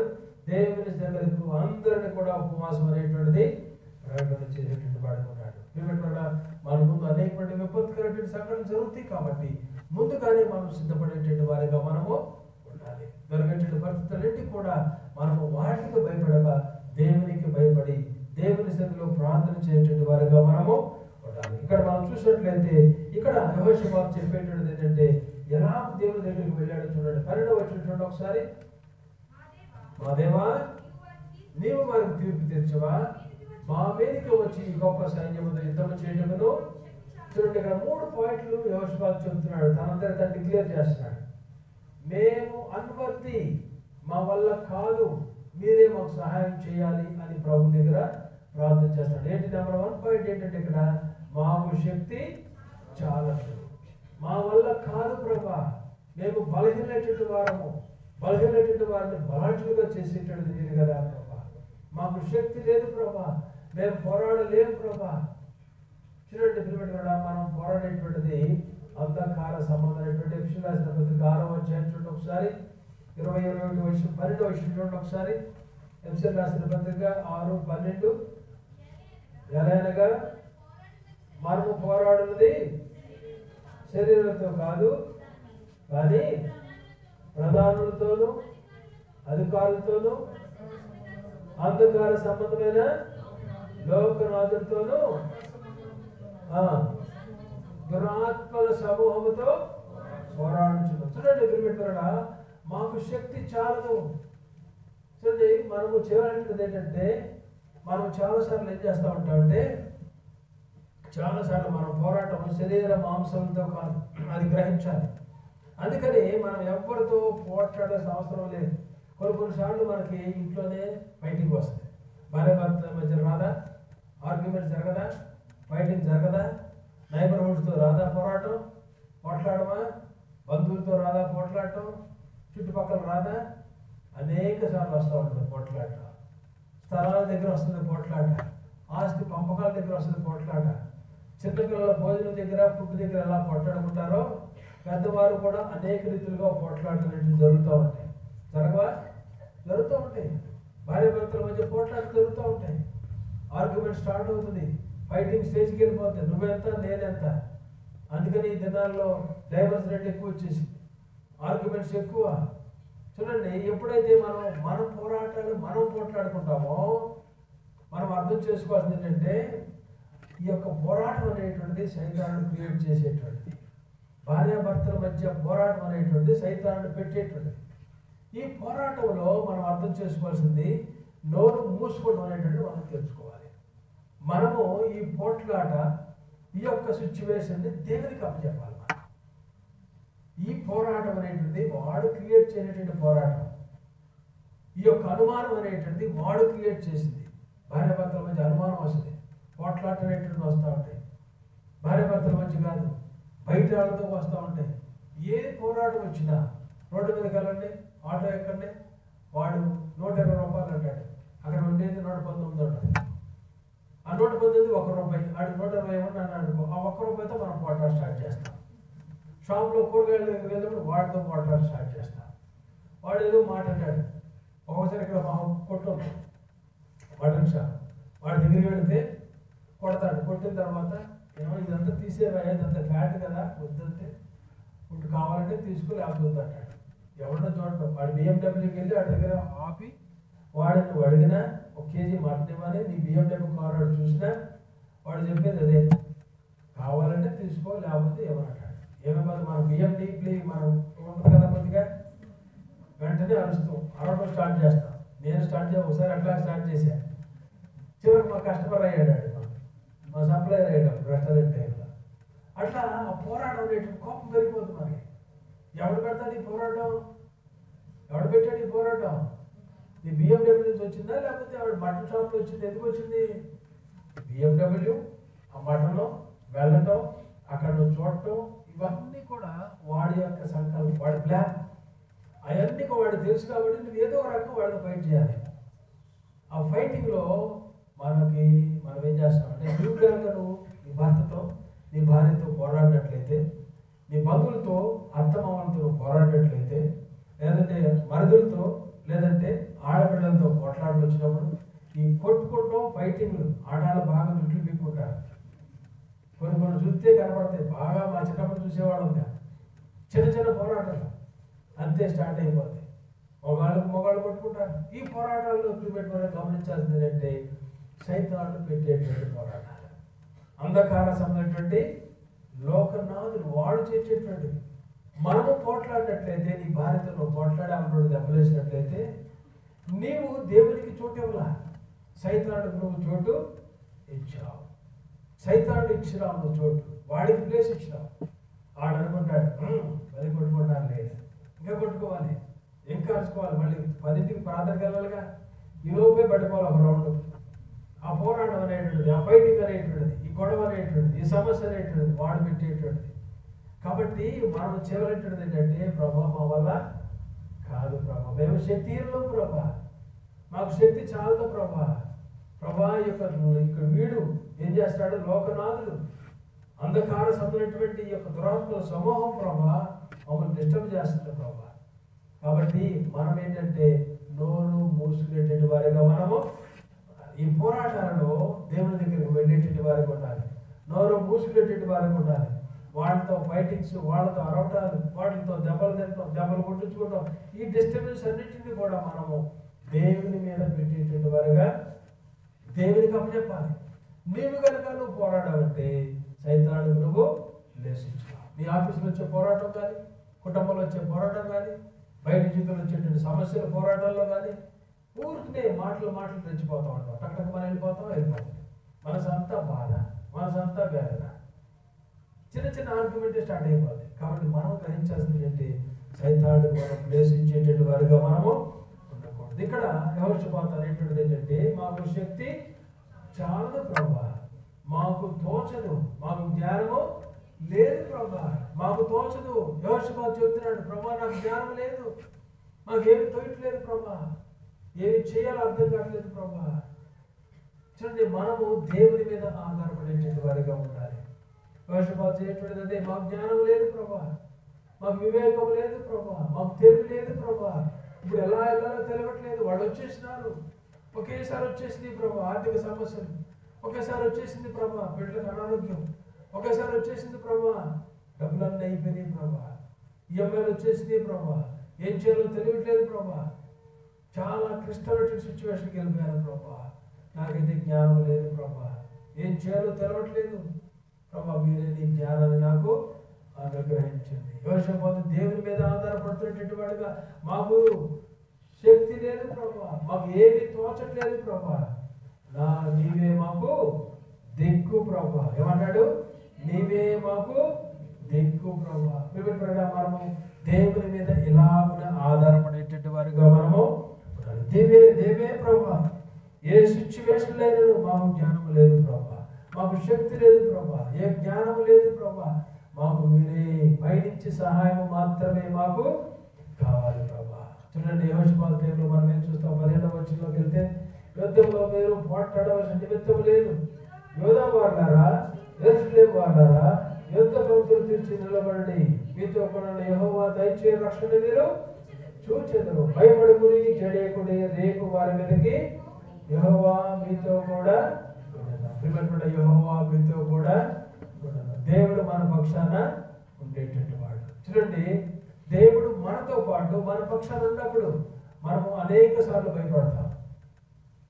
క్రైస్తవుడుగా చెప్పుకొని, యేసుని వెంబడించేవాడుగా చెప్పుకొని, నేను బిలీవర్ అని చెప్పుకొని వచ్చేటువంటి సిచ్యువేషన్స్ భయపడవంటే నువ్వు ఆరాధించేటువంటి దేవుడు శక్తి లేనటువంటి వాడు అనేటువంటిది లోకానికి నువ్వు చూపుతున్నావు. యేసుప్రభు యొక్క శిష్యులు ఆ గల్లే సముద్రంలోకి వెళ్ళే టైంలో, ఆ ప్రాంతంలో, ఆ దూరంలో వెళ్ళే టైంలో యేసుప్రభుని తెలుస్తున్నారు.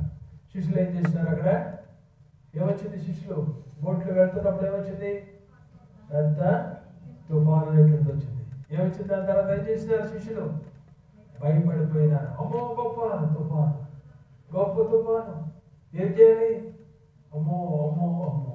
అవిశ్వాసం అనేటువంటిది వచ్చేసి యేసుప్రభు దగ్గరికి వెళ్ళారు. లేక యేసుప్రభు ఏమన్నా చదువు చూడండి అక్కడ. అందుకని లేచి గాలిని గద్దించి సముద్రంతో చెప్పగా మిక్కిలి నిమ్మలమైన. ఎందుకు భయపడుతున్నారు? నమ్మిక లేటువంటి వారుగా ఉన్నారా? నమ్మిక లేటువంటి వారుగా ఉన్నారా మీరు? అపనమ్మకం ఉంటుంది మనకి. కొన్నిసార్లు మీకేం తెలుస్తుందండి, మేము పడే బాధ మీకేం తెలుస్తుందండి, మా ఇబ్బంది మీకేం తెలుస్తుందండి, మా అనారోగ్యం మీకేం తెలుస్తుందండి. కరెక్టే.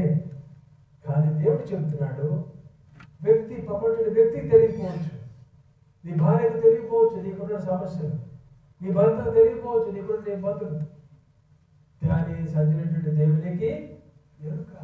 నీవు ఆలోచన, నీకు వచ్చేటువంటి ఆలోచన, నువ్వు ఏం ఫేస్ చేస్తున్నావు, ఏ ఇబ్బంది పడుతున్నావు, ఏ అనారోగ్యంలో ఉన్నావు, పక్క వారికి తెలియకపోవచ్చు, ఆర్థికంగా ఎలాంటి సిచ్యువేషన్లో ఉన్నావు, వీటన్నిటిలో కూడా దేవుడికి ఎదిగినటువంటి వాడు. He knows everything. నీకు తల్లి గర్భంలో రాకముందే నీ గురించి ఆయన ఎదిగినటువంటి వాడు. నువ్వేమై ఉన్నావు? నీలో తలంపు పుట్టక మునిపే నా మనసు గ్రహించుచున్నా, భక్తుడు అంటాడు కదా. కాబట్టి దేవునికి అన్ని ఎదిగినటువంటి వాడు ఆయన. He knows each and everything. నువ్వు ఫేస్ చేసేటువంటి సిచ్యువేషన్ నీకంటే ముందుగానే తెలుసు, మా వాడు ఇలా ఫేస్ చేస్తాడు సిచ్యువేషన్. దేవునికి అన్ని ఎదిగినటువంటి దేవుడే. కాబట్టి ఈ సిచ్యువేషన్ లో మనం చేయవలసింది ఏంటంటే ప్రభు మీద ఆధారపడేటువంటి వారిగా మనము ఉండాలి. కాబట్టి మనము ఈ యొక్క సిచ్యువేషన్ లో యెహోషువ ఎలా మన దేవుని మీద ఆధారపడ్డాడు. దాని తర్వాత మీరు 22వ వచనంలో మనం చూసినట్టయితే 21వ వచనం, మరియు అతను జనులు హెచ్చరిక చేసిన తర్వాత యెహోవాను స్తుతించుట, గాయకులు ఏర్పరిచి శుద్ధాత్మను ధరించి సైన్యముల ముందర నడుచు యెహోవాకు కృప నిరంతరము. దాని తర్వాత చదవండి, వారు పాండవులు స్తుతించుటకు మొదలు పెట్టగా యోధా వారి మీదకి వచ్చిన అమోరీయుల మీదను, మోయాబుల మీదను, మధ్యవాసుల మీదను మాటుగాటను పెట్టెను. గారుగా వారు ఆతులైరి. అమోరీయులు, మోయాబీయులు సేరు మధ్య బొత్తిగా చంపి నిర్మూలన చేయమని వచ్చి వారి మీద వారు సేరు కాపురస్తులు కడపుట్టించిన తర్వాత తమలో తాము ఒకరినొకరు చూడండి యుద్ధంలో జయం ఎలాగిచ్చినాడు దేవుడు. మనం అనుకుంటాం, నేను కత్తి పట్టుకోవాలి, నేనే ఈ యొక్క సమస్య నుంచి నేను జయించాలి. ఈ సమస్యను ప్రభు మీద ఆధారపెడుతుంది, ప్రభు మీద పెట్టింది. ఈ సమస్య నీ ఇబ్బందిని దేవుని మీద డిపెండ్ అవ్వు. యేసు వారు చెప్పినారు కదా, ప్రయాసముడి భారం మోసినటువంటి సమస్త జనులారా నా యొద్దకు రండి, నేనే మీకు విశ్రాంతినిస్తాను. నీ భారం నువ్వే మోసుకెళ్తాను, నీ భారాన్ని నువ్వే మోసుకోవాలి. తగ్గ నీ మీదే పెట్టుకుంటున్నావు. ఎంతకాలం ఆ బండిలో ఎక్కేవు కానీ, యేసు ప్రభు బండి ఎక్కేవు కానీ నీ భారాన్ని నువ్వే పెట్టుకుంటావు. యజమాని ఎంక చూస్తున్నాడు, చూస్తుంటే నువ్వు ఎక్కడో డ్రైవర్ దగ్గర చూసాడు, ఆ బండి డ్రైవర్, నువ్వు నెత్తి మీద పెట్టుకునే ఉన్నావు. ఏంటంటే నెత్తి మీద పెట్టుకున్నావు? బండి మీద ఎక్కమన్నారు కానీ బుట్ట తెచ్చుద్దాన్ని బుట్ట చెప్పలేదు కదండి. ఆ తల్లి అదే అందంట, పొలం నుంచి వస్తుందంట, బండి వెళ్తుందంట. ఎండ ఉంది, బాగా ఎండ వస్తుంది. సరే ఏ ఊరు వెళ్తున్నావు? బండి అని అడిగాడు. పలానా ఊరు వెళ్తున్నానండి. సరేమో బండి ఎక్కాడట. బండిలో కొన్ని మినువులు పెసలు కిందలు పెట్టుకుంది. ఆ బండి ఎక్కింది. బండి మీద ఎక్కింది కానీ నెత్తి మీద అదే బుట్ట పెట్టుకుంది. 1.5 కిలోమీటర్ 2 కిలోమీటర్లు వెళ్ళిపోయారు. వెళ్ళిపోయిన తర్వాత బండి తోలైన వెనక్కి తిరిగాడు. వెనక్కి తిరిగే బండికి మా మనిషి అక్కడే ఉంది, నెత్తి మీద ఆ బుట్ట అట్టగే. ఈ అమ్మాయి ఎందుకు పెట్టుకున్నావు? బండి మీద ఎక్కమన్నారు కదా, బుట్ట కింద బుట్ట పెట్టమని చెప్పలేదు కదండి. మన భక్తి కూడా అంతే. యేసు ప్రభు అనేటువంటి వాటిలో ఎక్కాం, బండి ఎక్కాం, కానీ నీ భారాన్ని నువ్వు అనుకున్నావు నేను సోపడి తిరిగాడు అనుకుంటావు. నువ్వు అనుకున్నావు నాకు శక్తి ఉంది అనుకుంటావు. నువ్వు అనుకున్నావు నేనే దిక్కు అనుకుంటున్నావు. నాకు నేనే ఆధారం అనుకుంటున్నావు. అందుకనే నీ వల్ల కాట్లా, అందుకనే నీ వల్ల జయాలు చూడలేకపోతున్నావు. నీ జీవితంలో జయం రావాలంటే యెహోషువ పాతు వలె దేవుని మీద ఆధారపడేటువంటి వాడుగా ఉంటావు, దేవుని మీద డిపెండ్ అవ్వు. అందుకని దేవుని వాక్యంలో ఆ యొక్క కీర్తనలో మొదట్లో మనం చూస్తాం. ఏముంది? మొదటి వచనం చూడండి. అక్కడ మొదటి వచనం చూడండి ఒకసారి. దేవుడు మనకు ఆశ్రయము, ఆయన మనకు ఆశ్రయము. ఆశ్రయముగా వెనక పాత నిబంధనలో మనం చూస్తాం.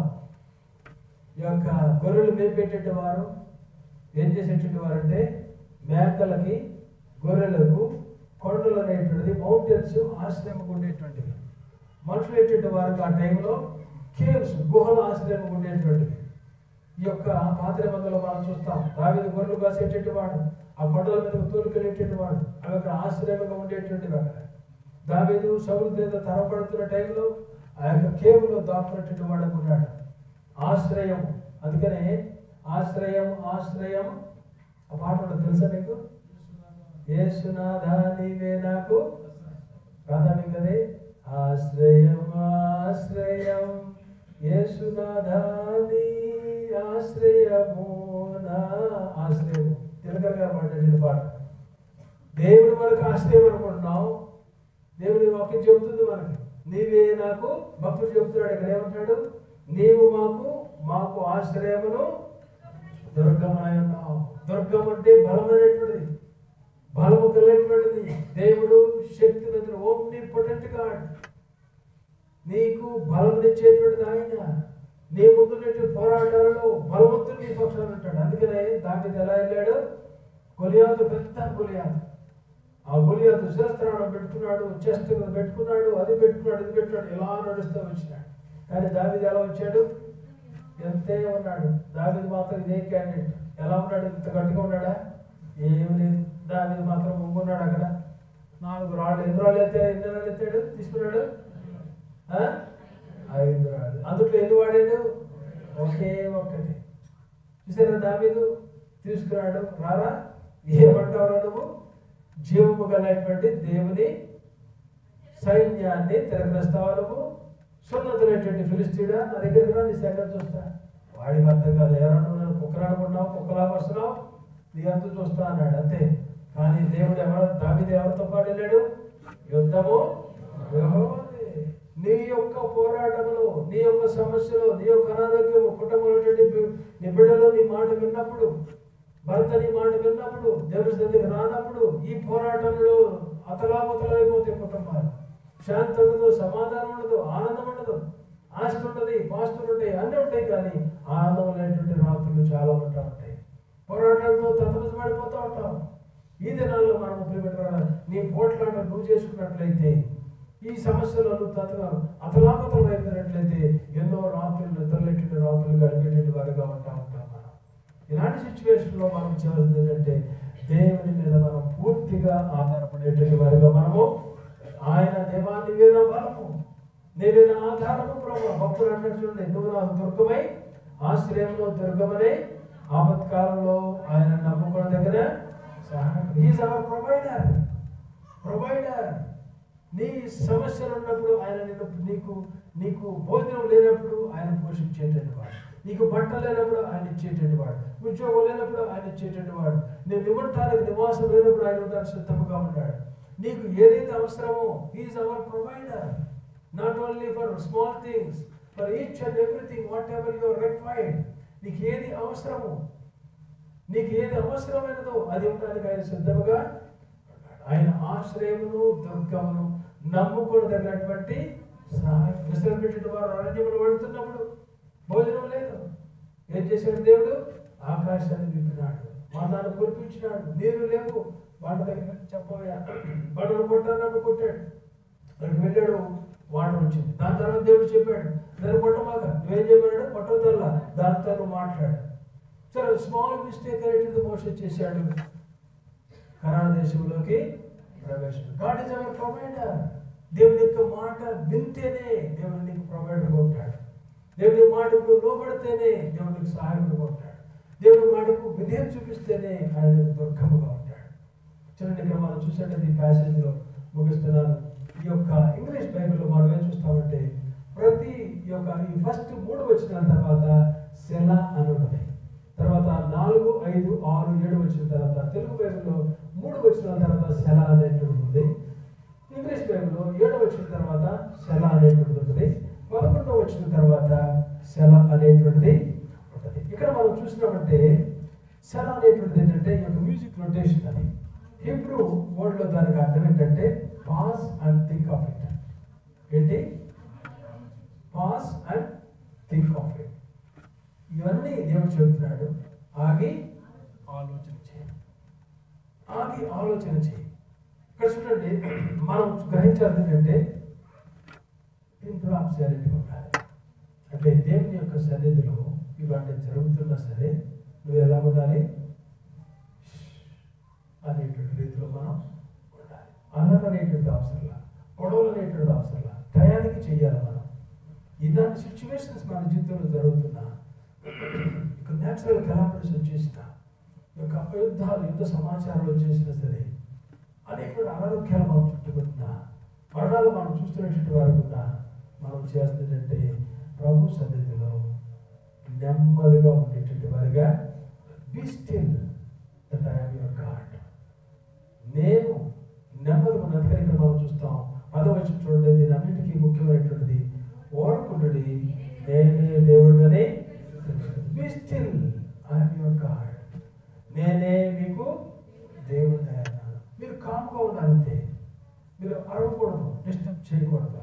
ఇక్కడ మనం చూసినట్లయితే మనం ఇంప్లిమెంట్ వల్ల డిస్టర్బ్ వారు వెరుకో దగ్గరికి వెళ్ళినప్పుడు యోర్దాను దాటిపోయినారు, వెరుకోని కోలగొట్టి లోన పడాలి.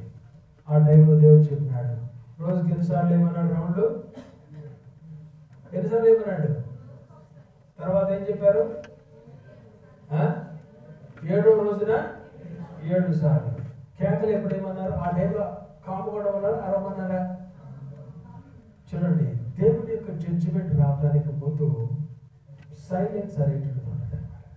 దేవుని యొక్క తీర్పు రావడానికి ముందు సైలెన్స్ అనేటువంటి. రెవల్యూషన్లో కూడా మీరు చూస్తే 7వ అధ్యాయం తర్వాత మనం చూస్తే దేవుని యొక్క భయంకరమైన విపత్తులు, ఆ యొక్క ఉగ్రత రాబోతుంది. 8వ అధ్యాయం మొదటి పార్ట్లో మీరు చూస్తారు, ఆయన 7వ ముద్ర విప్పినప్పుడు చూడండి ఒకసారి. 8వ అధ్యాయంలో అరగంట సేపు నిశ్శబ్దముగా ఉంది. ఏం చదవం ఒకసారి? అది విప్పినప్పుడు పరలోకమందు అరగంట సేపు నిశ్శబ్దముగా ఉండేను. చూడండి, దేవుని యొక్క ఆ యొక్క భయంకరమైనటువంటి ఆ యొక్క ఉగ్రతలు అనేటువంటిది ఈ భూమి మీదకి రావటం ముందు అప్పటి వరకు మనం చూస్తాం. 4, 5 అధ్యాయాలు మనం ఏం చూస్తాం? Shouting shouting shouting. 24/7 దేవుని యొక్క సన్నిధిలో ఆరాధన ఆరాధన ఆరాధన. కానీ ఈ టైంలో మనం చూస్తున్నాం ఒక్క హాఫ్ అన్ అవర్ పరలోకము నాయిస్ అనేటువంటిది ఏది కూడా లేదు. అరగంట సేపు నెమ్మది కావు. దాని తర్వాత మనం చూస్తున్నాం 7వ ముద్ర తర్వాత ఆ యొక్క భయంకరమైనటువంటి ఉగ్రత అనేటువంటిది భూమి మీదకి వచ్చినాయి. కాబట్టి సైలెంట్ బిఫోర్ ద జడ్జిమెంట్. దేవుని యొక్క సన్నిధిలో మనం కూర్చున్నప్పుడు ఇస్రాయేలు పెట్టే వారు కూడా ముందు ఏది మాట్లాడాల, ఎరుక గోడల చుట్టూ తిరిగేటప్పుడు సైలెంట్. దాని తర్వాత స్టార్ట్ చేసినారు. అంతే, వారి మీదకి ఆ యొక్క గోడలు అలాగనే పడిపోయింది. దేవుని సన్నిధిలో మనం ఉన్నప్పుడు మనం అలా క్వైట్గా be still that I am your God, be still that know that you are my God అనేటువంటి రీతిలో మనం కామ్గా క్వైట్గా ప్రభు సన్నిధిలో కూర్చుని మనం గ్రహించాలనేటువంటి విషయం ఏంటంటే whether you know him or not. అది ముఖ్యమైనటువంటి విషయం. Is going to do marvellous things. గొప్ప కార్యాలు దేవుడు చేయడానికి సిద్ధంగా ఉన్నాడు. గోడలు పడగొడటానికి సిద్ధంగా ఉన్నాడు. నీవు ఉన్నటువంటి ఉపద్రవాలను తొలగించడానికి సిద్ధంగా ఉన్నాడు. ఆ ఉపద్రవాలను నేను నడిపించడానికి సిద్ధంగా ఉన్నాడు. భయంకర విపత్తులను నడిపిస్తాడు. కానీ నువ్వు చేస్తున్నట్టే ఓడకుండడి. Be still and you should know that he's the God. అది తెలుసుకోకుండా నువ్వు కాముగా ఉంటే ధనంలో ఉపయోగపడేటువంటిది. మనం ఆరాధించేటువంటి దేవుడు అంత దేవుడు, అంత గొప్ప దేవుడు, సృష్టికర్త దేవుడు, సృష్టికర్త దేవుడు అని గ్రహించేటువంటి వారికి ఉండాలి. ఆయన మీద మనం ఆధారపడేటువంటి వారిగా ఓడకుంటుడే నేను దేవుడని తెలుసు. అన్ని జనంలో నేను మహోన్నత కలుగుతున్నాను, భూమి మీద నేను మహోన్నత కలుగుతున్నాను. ఇంకొక పార్ట్ ఇక్కడ మనం చూస్తే, మీరు చూసినట్లయితే లాస్ట్ వర్స్ చూసుకుని ముగిద్దాం. యాకోబు యొక్క దేవుడు మనకు ఆశ్రయమై ఉన్నాడు. యాకోబు అనేటువంటి మెన్షన్ చేస్తాడు ఇక్కడ. యాకోబు క్రికెట్ వల్ల యాకోబు ఎలాంటి వాడు? ఏం చేశాడు యాకోబు? మోసగాడు. తండ్రిని మోసం చేశాడు, అన్నను మోసం చేశాడు, మామను మోసం చేశాడు. అయినా సరే దేవుడు అతను మార్చుకుని అతనికి తోడుగా యాకోబు యొక్క దేవుడు మనకు ఆశ్రయమై అలాంటి మోసగాడిని దేవుడు మార్చుకుని అతను తోడుగా ఉన్నాడు. నీవు నేను కూడా మోసగాడమే. నీవు నేను కూడా అనేక రీతిలుగా దేవునికి వ్యతిరేక అడుగులు వేస్తున్నారు. అనేక కోణాల్లో దేవుని యొక్క గాయాన్ని రేపెట్టేటి వారు, దేవుని వాక్యం ఎరిగి కూడా మారు మనిషి కొద్ది కూడా దేవునికి వ్యతిరేకంగా జీవించేటువంటి వారు. అయితే మనం గ్రహించేస్తుందంటే దేవుడు గొప్ప దేవుడు అని గ్రహించి మోసగా, వ్యభిచారిగా, పాపములో నరహంతుడుగా, అనేక మందిని పాడు చేసేటువంటి వాడుగా, అనేక రీతిలుగా ఒక రౌడీగా, నువ్వు త్రాగుబోతుగా సమాజాన్ని పాడు చేసేటువంటి వాడుగా నువ్వు ఉన్నా సరే దేవుడు క్షమించడానికి సిద్ధంగా ఉన్నాడు. క్షమించి మనకు తోడుగా ఉండడానికి ఆయన సిద్ధంగా ఉన్నాడు. దేవుని యొక్క కార్యం మన జీవితంలో జరగాలంటే నీవు దేవుని నువ్వు తెలుసుకోవాలి. You should know him that he is the omnipotent God. He is the creator, సర్వశక్తివంతుడు. ఆయనే పరలోక కార్యక్రమాలనే తీసుకువెళ్ళేటువంటిది అని మనం గ్రహించాలి. గ్రహించి నీ పాపములను యాకోబు ఎలాగో ఒప్పుకున్నాడు. ఏం చేశాడు యాకోబు? దేవా, నేను నా తండ్రిని మోసం చేసిన. ఆ టైంలో ఏం చేశాడు? అక్కడ మామగారి దగ్గరికి వెళ్ళే టైంలో కూర్చున్నాడు. అక్కడ అందరం మోసం చేసి బయలుదేరుతున్నప్పుడు పరలోకం నుంచి దేవుని యొక్క దూతలు బయటికి దిగడం అనేటువంటిది చూసేటువంటి వాడు. అతని లైఫ్లో అది చేంజ్ అయ్యేటువంటిది. అక్కడ దేవుడు అతనితో మాట్లాడినాడు. దేవుడు అతనితో మాట్లాడిన దగ్గర నుంచి తన జీవితము ఏం చేశాడు? నీ పేరేంటి? యాకోబు. అప్పుడు దేవుడు అన్నాడు ఇశ్రాయేలు. అలాంటి యాకోబుని దేవుడు మార్చేటువంటి దేవుడు. యాకోబు దేవుడు తోడుగా ఉన్నాడు. నీవు నేను కూడా యాకోబు లాంటి వాళ్ళమే. మనము కూడా దేవుని సన్నిధిలో అలా పోరాడి దేవుని సన్నిధిలో అలా కూర్చొని మొరపెట్టినప్పుడు దేవుడు మనల్ని కూడా మారుస్తాడు. మార్చినటువంటి వారితో దేవుడు ఈ రీతిగా మనకు తోడుగా ఉన్నాడు. మనం యెహోషువబోతున్నది, ప్రభా మాకు శక్తి చాలు ప్రభా, మాకు జ్ఞానం లేదు ప్రభా, మాకు దిక్కు మీరే ప్రభా అని ప్రభు దగ్గర మనం ప్రార్థన చేసినట్లయితే, మనం పెట్టినట్లయితే దేవుడు మన పక్షాల నుండి మన ముందున్నటువంటి దినాలన్నీ కూడా శాంతిని, సమాధానాన్ని, ఒకవేళ లాంటి ఉగ్రతలు వచ్చినా సరే ఆ ఉగ్రతలో నీ చేతిని పట్టుకుని నడిపిస్తాడు. నేను విడబడు ఓడకుండము ఏమన్నాడు? నేను దేవుడిని తెలుసుకోవాలి. దేవుడిని తెలుసుకోవాలి. బీ స్టిల్, కాముగా ప్రభు మీద ఆధారపడే వారిగా మనము. ఎందుకంటే ఆయన దావీదు టైంలో అంత మొదటి వారికి దేవుడు ఎలా ఉన్నాడు? ఆశ్రయమును, దుర్గమును, సహాయకుడుగా ఉన్నాడు. అదే దేవుడు నీకు తోడుగా ఉంటాడు. అదే దేవుడు నీకు సహాయకుడుగా ఉంటాడు, దుర్గముగా ఉంటాడు, ఆశ్రయముగా నిన్ను నడిపిస్తాడు. ప్రార్థన